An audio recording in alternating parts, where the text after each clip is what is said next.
Tanungin natin yung tatlo na miyembro ng BGYO. Anong makakapagpa-remind sa inyo para masabi nyong, ay, eto yung celebrity singer? Ano ba yung ginagawa, kinikilos o gawi ng isang celebrity singer? Ang ginagawa ng nakita nyo celebrity. sa isa sa kanila. Sa number 3, magaling siya maghawak ng mic. Tsaka yung hawak ng... Magaling maghawak ng mic. Paano ba tamang hawak ng mic? Tanong mo kay MC Tlas. Paano ang tamang paghawak ng mic? Yung tamang-tama lang, huwag masyadong masikip kasi baka hindi, para kontrolado mo. Huwag din masyadong maluwag. Totoo. Kasi pwedeng malaglag. Baka Yes. wag na wag yung hahawakan dito kasi mag-feedback talaga. Di ba? Magsasalita ka para malinaw. Paano ba hawak? Dalawang kamay ba o isang kamay lang hinahawakan? Pwede namang isa lang kung kaya naman. ng Paano? isa. Paano hinahawakan ng isa lang? Ganyan. Tapos dalawa? Pag dalawa, ganyan.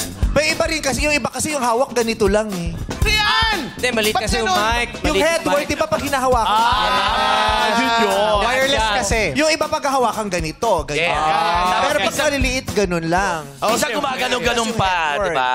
Pumipitik-pitik. Ganyan, no? Yan. Pag tinetesting, ganyan. Yes. Ay, mayroon din yung kumakanta pag ganyan, di ba? Oo. Bucky. Ah, ganyan. Mahihiya. Sinasalo-salo. So tama ang paghawak ng mikropono. Very professional, tama? Yung nakita nyo? Tama po.